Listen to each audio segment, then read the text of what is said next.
Hello student, welcome to my YouTube channel R N education foundation.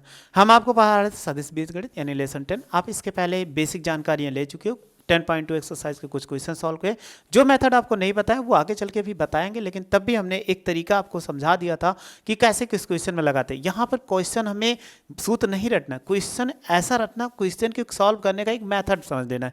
इस question अगर आपको जैसे हमने सिखाया था पिछले लेक्चर में, संरेख कैसे निकाला जाता है। अगर दोनों सदिशों के आई जे के की गुणांक का अनुपात निकाल लो बराबर, तो आपको क्या हो जाएगा, संरेख। फिर हमने डायरेक्शन को साइन बताया था, उसमें सबके गुणांक का क्या ले लो, सबका गुणांक ले लो, नीचे सबका मॉडुलस निकाल के अलग अलग करके लिख दो कामा लगा के, तो हमेशा डायरेक्शन को साइन होता है। बस ऐसे ऐसे कॉन्सेप्ट सीखने, अगर ये कॉन्सेप्ट सीख गए तो पेपर में आपको कोई प्रॉब्लम नहीं होने। आइए क्वेश्चन को सॉल्व करते हैं।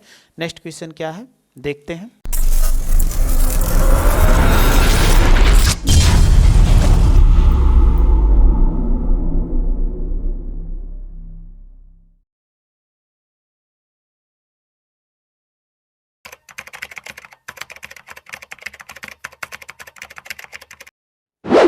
बारह नंबर तक क्वेश्चन हम सॉल्व कर चुके थे। आज ये 13 नंबर क्वेश्चन सॉल्व करना है, तो चलिए 13 नंबर को सॉल्व करते हैं।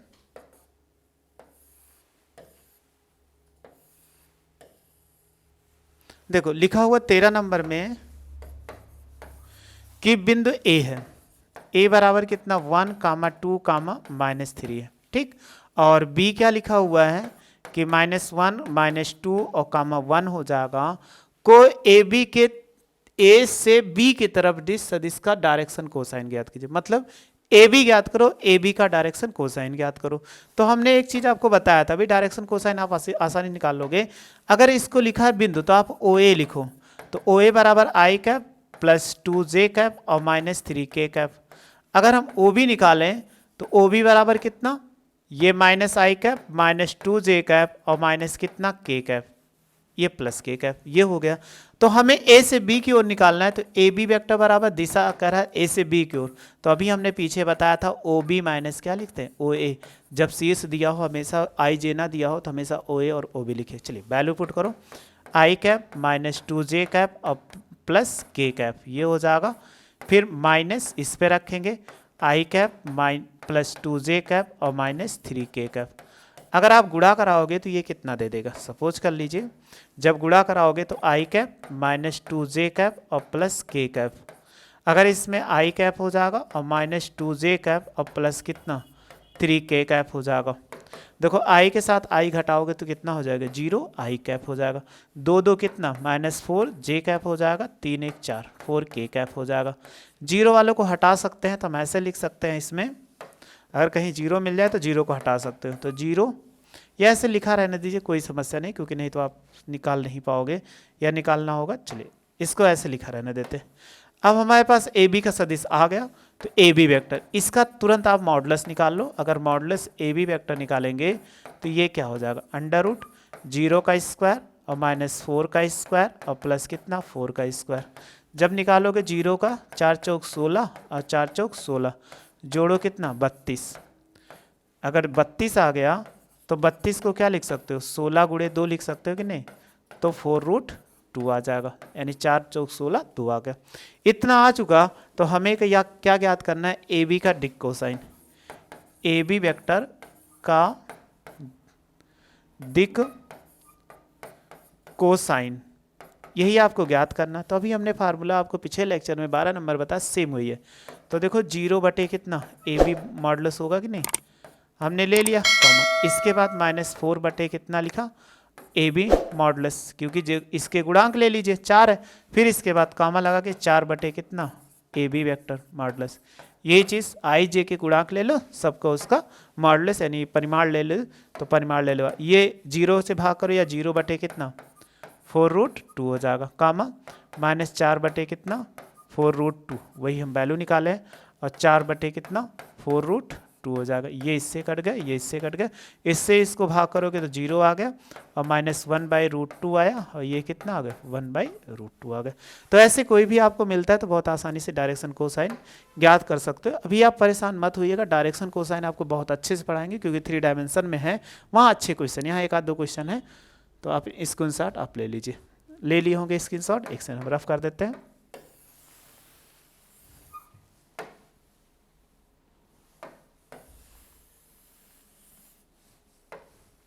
ये आपको समझ में आ चुका होगा। अगला 14 नंबर क्वेश्चन देखते हैं क्या कह रहा है कि दर्शाइए कि ए वेक्टर, सपोज कर लीजिए कि I cap plus J cap और प्लस के कैप, कह रहा है O X O Y O Z के साथ बराबर कोण बनाते हैं। बराबर कोण बनाने का मतलब होता है जैसे अगर कोई सदिश हो, इस पे ऐसे सदिश है, यहाँ पर ये हो गया, तो इनके साथ अगर कोई भी सदिश इसमें हमने मान लिया तो ये P बना रहा है तो अल्फा, ये बीटा, और इसके साथ क्या कर सकता है, ये वाला जो कोण बनाता है ये गामा बनाता है, तो अल्फा बीटा गामा ये समान कोण बनाते हैं। तो हमें इसके लिए डायरेक्शन कोसाइन ज्ञात करना होगा। तो डायरेक्शन अगर कोसाइन ज्ञात करेंगे तो डायरेक्शन कोसाइन ए वेक्टर का निकालो। सबसे पहले मॉडुलस निकाल लो इसका। अगर मॉडुलस ए वेक्टर निकालेंगे तो देखो कितना, 1 का स्क्वायर प्लस 1 का स्क्वायर और प्लस 1 का स्क्वायर, तो ये कितना 1 प्लस 1 प्लस 1 बराबर कितना हो जाएगा, ये √3 आ जाएगा। जब √3 आ गया तो आपको समझ में आ चुका। अब ए वेक्टर का निकाल दो डायरेक्शन कोसाइन। ए वेक्टर का डायरेक्शन कोसाइन, अगर हम डायरेक्शन कोसाइन निकालते तो भी हमने बताया था क्या करना है, ज़्यादा कुछ नहीं करना है, किसमें ज़्यादा कुछ करना है, ये इसका लिखा हुआ आई, तो अगर लिखोगे तो इसके बाद क्या होता है, मॉडुलस ए होता है, तो ये वैल्यू कितना √3 और फिर कितना 1/√3 और 1/√3 हो जाएगा। ठीक है, लेकिन डायरेक्शन कोसाइन जो होता है वो एक्स अक्ष की, यानी एक्स अक्ष की डायरेक्शन कोसाइन 1/√3, वाई अक्ष की डायरेक्शन 1/√3 और जेड अक्ष की डायरेक्शन कोसाइन 1/√3। तो हम इसमें डायरेक्शन कोसाइन जो होता है, अगर हम परंतु एक्स वाई और जेड अक्ष की डायरेक्शन कोसाइन कॉस अल्फा क्रमशः जो होती है वो होती है कॉस अल्फा। कोसाइन को इंग्लिश में कोज्जा बोलते हैं, दिक्कोज्जा भी बोला जाता है, वही चीज़ कॉस अल्फा और कॉस बीटा और क्या होता है कॉस गामा। तो हम तीनों को बराबर ले सकते हैं। तो देखो पहला ये कॉस अल्फा है तो लिख सकते हैं कॉस अल्फा बराबर 1/√3। तो देखो अल्फा बराबर कितना, कॉस इनवर्स 1/√3 हो जाएगा। ऐसे दूसरा ले ले कि कॉस बीटा बराबर 1/√3, तो हमें बीटा निकालना है, तो बीटा बराबर कॉस इनवर्स 1/√3, क्योंकि ये 0 से 90 डिग्री तक कोई नहीं होता है, और कॉस गामा बराबर 1/√3, तो गामा निकालो। तो गामा निकालेंगे तो ये कितना हो जाएगा कि गामा बराबर कॉस इनवर्स 1/√3। तो आप देखिए, अगर एक चीज़ ध्यान से देखो कि क्या आ गया, यही तो हमारा अल्फा एक्स अक्ष वाई अक्ष से जेड अक्ष से झुकाव है, तो अल्फा बराबर बीटा बराबर गामा बराबर कॉस इनवर्स 1/√3, यही तो हमें लाना था। कह रहा था एक्स अक्ष वाई अक्ष और जेड अक्ष से समान कोण बनाते, तो हमने ये निकाल दिया। ठीक, आप ये समझ चुके होंगे। इसका स्क्रीनशॉट आप ले लीजिए। तो आप ले लिए होंगे, तो ये आपको समझ में आ चुका कैसे, क्योंकि इसके लिए हम क्वेश्चन आपको बता दे रहे हैं, अभी आगे मेथड भी पूरा बताएंगे। तो मेथड भी इतने ही बताएंगे, कोई चीज़ जो हमने मेथड यहाँ बताया वो पूरा ही बता देंगे, बस मेथड में थोड़ा और अच्छे सीख जाओगे। चलिए फिर इसके बाद देखते हैं next question. Next question 15 number. 15 number क्या कह रहा है कि बिंदुओं P, तो P का निर्देशांक कितना, ये लिखा हुआ है P का I cap plus 2J cap और माइनस K कैप, और Q का लिखा है -I cap plus J cap और प्लस K कैप, ये लिखा हुआ है। ठीक है, तो कह रहा है दो अनुपाते 1 के अनुपात में क्या करती है, अंता विभाजित करती है, और बायता विभाजित करने वाले R के स्थित सदिश ज्ञात करो। तो हमेशा जो लिखा है ये O लिखा हुआ है, A यहाँ नहीं लिखा तो आप O लगा सकते हो, OP, और ये क्या है OQ वेक्टर। ठीक है, तो हमने एक चीज़ बताया था अंता विभाजन का सूत्र, तो आप ना समझ में आए तो आप सपोज करके इसको क्या लिख सकते हो, तो फार्मूला आपको ऐसे बताए थे फिगर में अंता विभाजन का। सबसे पहले देखो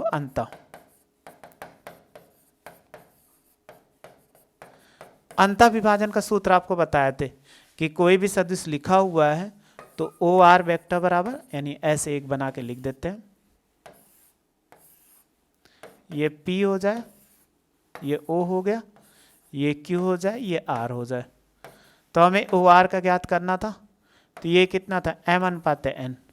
तो ये वाली वैल्यू इससे गुणा कराते हैं, यानी m गुणे ओ क्यू वैक्टर और प्लस n गुणे ओ पी वैक्टर बटे कितना, m प्लस n। तो यहाँ लिखा हुआ है m अनुपात n बराबर कितना, एक सेकेंड, 2:1। क्या लिखा हुआ है कि 2:1। तो चलिए सारी वैल्यू निकाल दो। ओ आर देखो m की वैल्यू कितना, m गुणे n, तो m की वैल्यू 2, ओ क्यू की वैल्यू कितना, माइनस आई कैप प्लस जे कैप और प्लस के कैप, और प्लस n की वैल्यू 1 गुणे ओ पी की वैल्यू कितना कि I cap plus 2 J cap और माइनस के कैप, और बटे कितना 2 प्लस 1, क्योंकि m प्लस n है तो यह अनुपात m का मान 2 n का मान 1 हो जाएगा। चलिए गुणा करा दो, अगर गुणा कराओगे तो माइनस 2 आई कैप और प्लस 2 जे कैप और प्लस 2 के कैप, 1 से गुणा कराएंगे तो प्लस आई कैप प्लस 2 जे कैप और माइनस के कैप, और 2 1 जोड़ो तो कितना 3 हो जाएगा। अब आप इनको घटा दीजिए तो कितना होगा, आई के साथ आई घटेगा, ये आप जानते हो, 2 के साथ 1 घटाओगे तो माइनस आई कैप हो जाएगा, 2 के साथ 2 जोड़ोगे तो प्लस 4 जे कैप हो जाएगा, और 2 के और 1 के घटा देंगे तो ये हो जाएगा प्लस के कैप और बाई कितना 3। ये इसका आंसर हो जाएगा। स्थिर सदिश मतलब ओ आर का आपको स्थिर सदिश ज्ञात करना था, ये हमने ज्ञात कर लिया। ठीक, आपको ये समझ में आ चुका होगा। सेम इसी के बगल हम बाह्यता सदिश, बाह्य सदिश निकाल देते हैं, यानी बाह्यता विभाजन बिंदु। अगर हम बाह्यता विभाजन बिंदु निकालते हैं तो कितना हो जाएगा, बाह्यता विभाजन बिंदु। तो आप फार्मूला पढ़े थे, ओ आर वेक्टर बराबर क्या होता है, m गुणे ओ क्यू वैक्टर, बीच में क्या लगता है माइनस, इसके n ओ पी वैक्टर बटे कितना हो जाएगा m माइनस n होगा। चलिए वैल्यू रखो 2, ओ पी का मान, ओ क्यू का मान देखो कितना था, माइनस आई कैप प्लस जे कैप और प्लस के कैप, और माइनस 1, और ये कितना था आई कैप प्लस 2 जे कैप और माइनस के कैप, और डिवाइडेड बाई कितना 2 माइनस 1, 2 से गुणा कराओ माइनस 2 आई कैप हो जाएगा और प्लस 2 जे कैप हो जाएगा और प्लस 2 के कैप। ये इतना हो चुका। अब आगे देखो, अगर इसको हम इसमें माइनस से गुणा करें, माइनस आई कैप माइनस 2 जे कैप और प्लस के कैप, और 2 में से 1 घटाओगे तो 1 आएगा, 2 1 3 माइनस 3 आई कैप, 2 में से 2 घटाओगे तो प्लस 0 जे कैप, और 2 1 कितना हो जाएगा 3 के कैप। 1 को हटा सकते हैं तो ऐसे लिख सकते हैं 3 आई कैप, 0 जे है तो इसको हटा दो, प्लस 3 के कैप। ये इसका सदिश हो जाएगा कि अगर कहीं पे ऐसा निकालना हो तो आप आसानी से निकाल सकते हो। स्क्रीनशॉट आप ले लीजिए। तो आपने ले लिया होगा स्क्रीनशॉट, इसलिए आपको कोई प्रॉब्लम नहीं होगी। चलिए नेक्स्ट क्वेश्चन फिर देखते हैं, इसको रफ कर दें।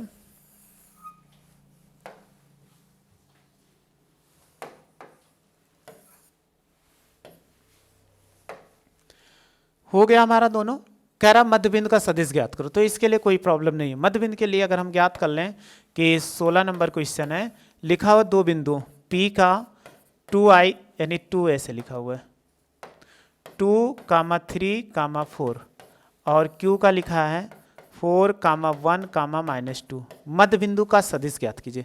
तो मध्य बिंदुओं के सदिश ज्ञात करने के लिए कोई प्रॉब्लम नहीं, हम लिख सकते हैं OP वेक्टर बराबर 2i cap plus 3j cap और प्लस 4k कैप, और OQ वेक्टर बराबर पीछे हमने बताया था 4i कैप दूसरे के साथ j कैप और -2k कैप।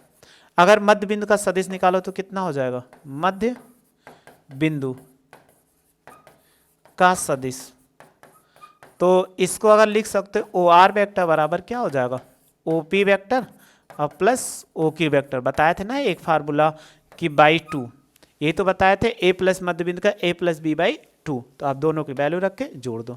तो अगर रख के वैल्यू जोड़ेंगे तो कितना हो जाएगा, ये हो जाएगा 2i cap plus 3j cap और प्लस 4k कैप और प्लस 4i कैप और प्लस j कैप और -2k कैप, और डिवाइडेड बाई कितना 2।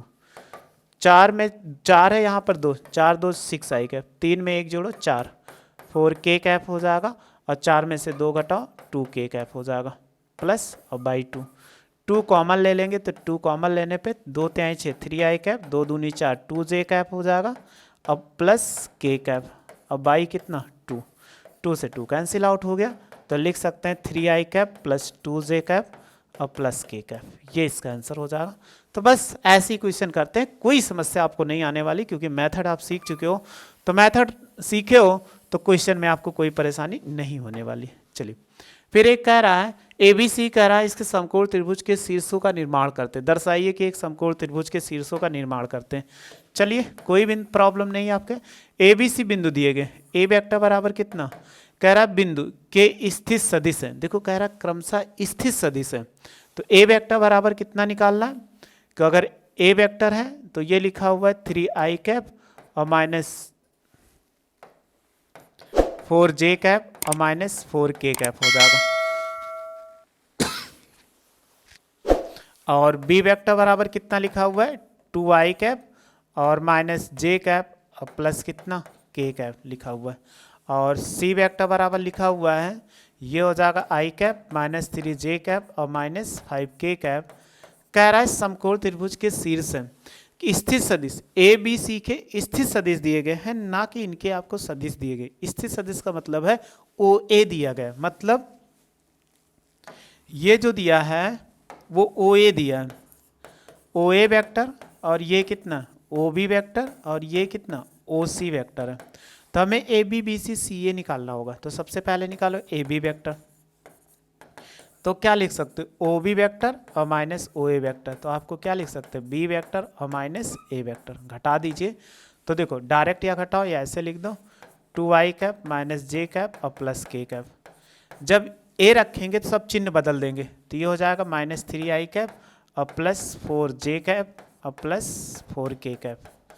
अगर आप घटाओगे तो ये कितना हो जाएगा, देखो 2 में से घटाएंगे तो माइनस आई कैप और 4 में से 1 घटाएंगे तो प्लस 3 जे कैप और 4 1 5 के कैप हो जाएगा, क्योंकि ये प्लस प्लस जुड़ जाएगा माइनस घट जाएगा। अब इसका अगर ए बी का परिमाण निकालो तो ये कितना दे देगा -1 का स्क्वायर और प्लस 3 का स्क्वायर और प्लस 5 का स्क्वायर। चलिए 1 3 3 का 9 और 5 25, 25 1 26, अगर इसको जोड़ोगे 25 1 26, 26 4 और ये कितना हो जाएगा 35।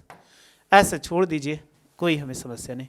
ऐसे त्रिभुज में 3 भुजाएं होती है तो तीनों भुजा आपको निकालना पड़ेगा, तो हम ऐसे फिर निकालते हैं BC निकालते हैं, तो BC सदिश निकालो तो OC और माइनस कितना OA हो जाएगा, OB होगा, OC का मान रखो यानी C vector minus B vector.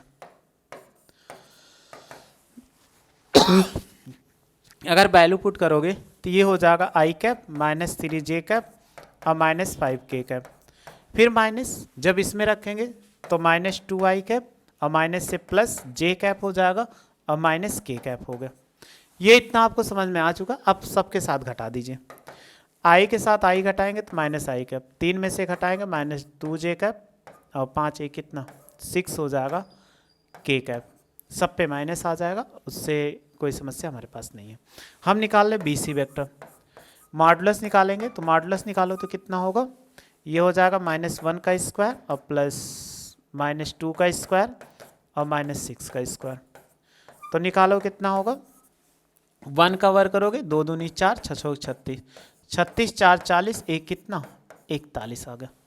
इसको ऐसे छोड़ दीजिए। अभी आपको तीनों भुजा CA निकालना है। अगर हम CA निकालते हैं, जब CA निकालोगे या AC निकालो उससे कोई प्रॉब्लम नहीं। अगर CA निकालते हैं तो क्या लिख सकते हो OA माइनस OC, तो चलो यानी A वेक्टर और minus C vector. Value put करो, इसकी वैल्यू अगर हम पुट करते हैं तो कितना लिखा था 3 आई कैप माइनस 4 जे कैप माइनस 4 के कैप, यानी ये था 3 आई कैप माइनस 4 जे कैप माइनस 4 के कैप, और C लिखा हुआ, C में माइनस से गुणा कराओ तो माइनस आई कैप और प्लस 3 जे कैप और प्लस 5 के कैप। चलिए घटा देते हैं, 3 में से 1 घटाएंगे 2 आई कैप और 4 में से 1 घटाओगे माइनस जे कैप और इसमें से घटाओगे माइनस के कैप। अगर इनका परिमाण निकाल लो तो कितना हो जाएगा CA वेक्टर, तो तो सी ए वेक्टर जब निकालेंगे तो आपने देखा 2 का स्क्वायर और ये हो जाएगा -1 का स्क्वायर और -1 का स्क्वायर, ये इतना आ चुका। तो हम लिख सकते हैं 2 दूनी 4 और +1 बराबर कितना √6 आ गया। ये इतना आ जाए, इतना जब आ गया तो हम क्या करें, अभी हमारे पास नहीं हुआ, लेकिन एक चीज़ आपने पढ़ा था पाइथागोरस प्रमेय। तो पाइथागोरस प्रमेय क्या कहता है कि पाइथागोरस अगर कोई त्रिभुज हो उसमें पाइथागोरस प्रमेय लगा दो। तो पाइथागोरस प्रमेय कहता है कि कर्ण का स्क्वायर बराबर कितना होगा, लंब का स्क्वायर और प्लस कितना, आधार का स्क्वायर। अगर ये मालूम हो जाए कि पाइथागोरस प्रमेय जिस थ्योरम में जिसमें लग गई त्रिभुज में वो हमेशा समकोण, क्योंकि पाइथागोरस थ्योरम एक वैसी थ्योरम है जो हमेशा समकोण त्रिभुज। अब इसमें नहीं पता है कर्ण कौन सा है, तो हमें कर्ण को पता करना होगा। तो कर्ण जो सबसे बड़ी भुजा कौन सी, 41 है। देखो यहाँ 35 है, 41 है। तो हम क्या लिख सकते हैं, सबसे बड़ी भुजा हमारे पास कर्ण है, तो हम कर्ण को लिख देते हैं। तो कर्ण हमारे पास कितना है, ये हो जाएगा मॉडुलस BC का स्क्वायर और बराबर लंब आधार किसी को मान लो CA vector of whole square और plus AB vector of whole square. अगर इसका वर्क करोगे तो ये कितना था, 41 का स्क्वायर और ये था CA का मान कितना था, √6 का स्क्वायर और ये कितना था, √35 का स्क्वायर। चलिए सबका वर्क करो, क्या देखो बराबर आता है। अगर इसका वर्क करेंगे तो ये कितना दे देगा, 41 और ये 6 दे देगा और ये 35, जोड़ दो तो कितना हो जाए, 41 बराबर कितना, 41। अतः क्या है, अतः हम लिख सकते हैं जब बराबर आ गया तो ये समकोण त्रिभुज के क्या है, समकोण त्रिभुज के शीर्ष थे, ये इसमें कह रहा था। तो कभी भी आपको तो त्रिभुज के तीनों भुजाओं को निकाल लीजिए और पाइथागोरस प्रमेय लगा दिए। अगर पाइथागोरस प्रमेय लागू हो जाती तो समकोण त्रिभुज के शीर्ष होते हैं। ठीक, अब इसका स्क्रीनशॉट ले लो, थोड़ा सा बड़ा था लेकिन इतना बड़ा नहीं था, पेपर में आया क्वेश्चन है ये।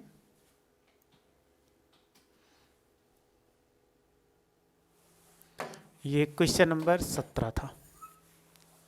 स्क्रीनशॉट यहाँ तक ले लिए होंगे आप।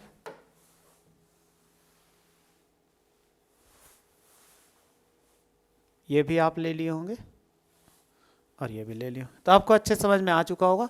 फिर हमारे पास 2 ऑब्जेक्टिव क्वेश्चंस हैं।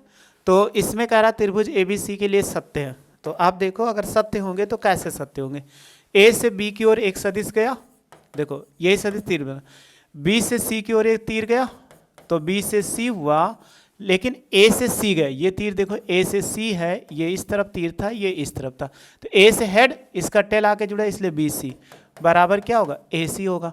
चूंकि आप जानते हो AC बराबर क्या होता है, -CA वेक्टर, दिशा में परिवर्तन कर दो तो देखो AB वेक्टर और प्लस BC वेक्टर बराबर -CA वेक्टर। अगर हम इसको इधर ले लेते हैं तो AB वेक्टर और प्लस कितना, BC वेक्टर और प्लस कितना, CA वेक्टर बराबर कितना, 0। कौन सा ऑप्शन सही मिलता है उसको आप करेक्ट कर दीजिए।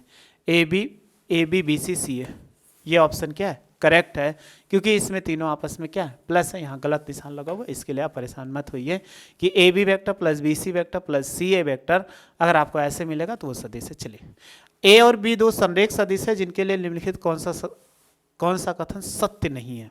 क्या कहा गया, ध्यान दीजिएगा, सत्य, एक सेकंड, सत्य नहीं है। एक चीज इसमें कहा गया, यहाँ गलत, ये कहा गया सत्य नहीं है, सत्य नहीं, ये तो सत्य है, ये क्या है, सत्य है। ठीक, और इस पे ले आते हैं, इसको जब इधर लाओगे तो -AC, ये भी तो सत्य है, ये भी तो सत्य है।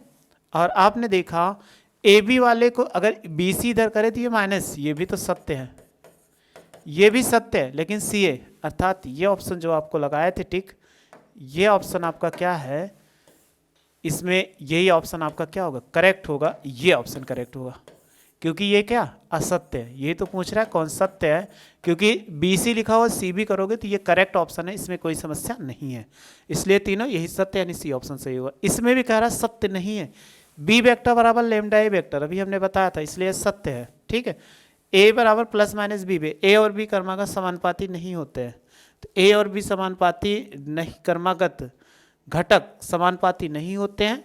और फिर कह रहा है कि दोनों सदस्य ए और बी वेक्टर की दिशा समान परंतु परिमाण विभिन्न होते हैं। तो कह रहा है कि परिमाण विभिन्न होते हैं, इन पे ए वेक्टर बराबर plus minus lambda B vector, तो प्लस माइनस कुछ भी आ जाए तो वो भी क्या है, ये भी सत्य है, यानी ये भी सत्य है, और ये भी हम बात करें, ये दो सदिश दिए गए प्लस माइनस चेंजिंग हो तो कोई, फिर इसमें दोनों सदिश ए और बी वेक्टर की दिशा समान है परंतु परिमाण विभिन्न है, तो ये भी सत्य है। तो ये वाला सी ऑप्शन कर्मागत घटक समानुपाती नहीं होते, जबकि इसमें कह रहा है सत्य नहीं है तो दोनों के घटक निकाला जाए वो समानुपाती होते हैं, तो ये ऑप्शन करेक्ट होगा, ना कि ये वाला, ये भी क्या है, सत्य है। तो सी ऑप्शन। बस हमारे पास और ख़त्म हो गए, और नहीं है उसके बाद 10.3 चालू हो जाता है।